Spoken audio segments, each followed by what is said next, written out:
আসসালামু আলাইকুম everyone, Kaliachak family কিচেনে তোমাদের সবাইকে স্বাগত।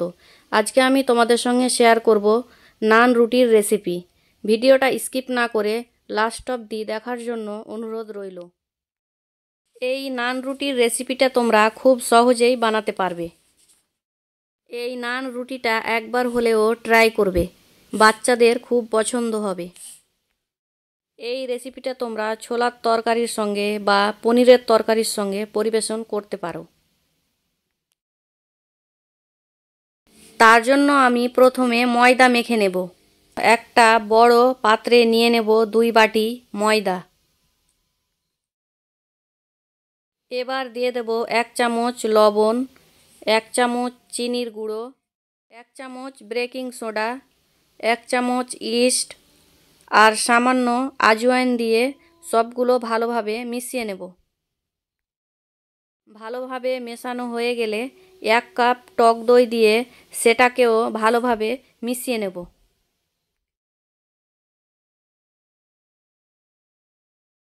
এবার দইয়ের সঙ্গে ভালোভাবে মেশানো হয়ে গেলে আমি উষ্ণ গরম জল দিয়ে মেখে নেব।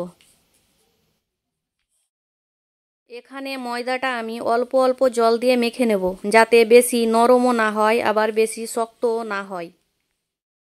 ময়দাটা আমি খুব ভালোভাবে মেখে নেব, তাহলে নান রুটিগুলো খুব নরম হবে। আমার মাখানো হয়ে গেছে। এবার আমি সামান্য সাদা তেল দিয়ে উপর থেকে মাখিয়ে 4 ঘন্টার জন্য ঢাকনা দিয়ে ঢেকে রেস্টে রেখে দেব।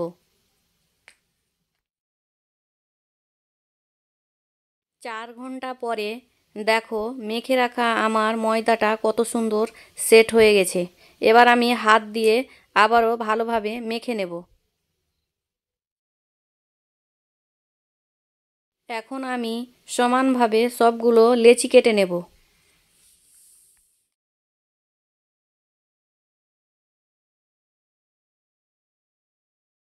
সবগুলো আমার লেচি কাটা হয়ে গেলে একটা একটা করে নিয়ে বলের শেপ বানিয়ে নেব।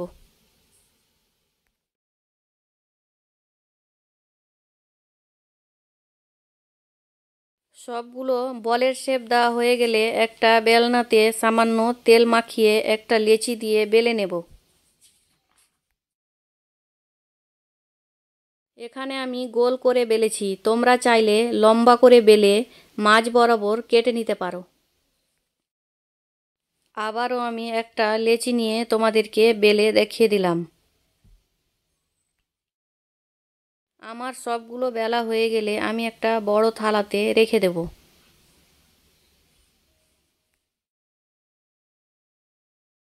সবগুলো আমার বেলা হয়ে গেছে। এবার আমি একটা প্যানে তেল দিয়ে দেব। তেল গরম হলে একটা দিয়ে উল্টে পাল্টে আমি ভেজে নেব। দেখো বন্ধুরা কত সুন্দর ফুলেছে। তোমরা চাইলে এর থেকে লাল করে আরও ভাজতে পারো। আমি এই মতো গোল্ডেন কালার করে ভেজে একটা পাত্রে তুলে নেব।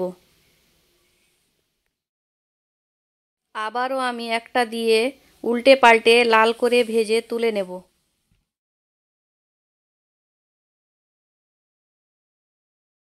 এই মতোই আমি সবগুলো দিয়ে ভেজে তুলে নেব।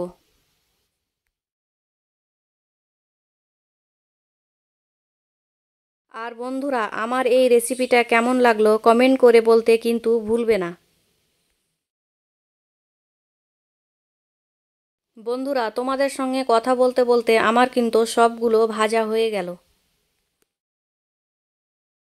এবার আমি একটা প্লেটে সার্ভ করে নেব।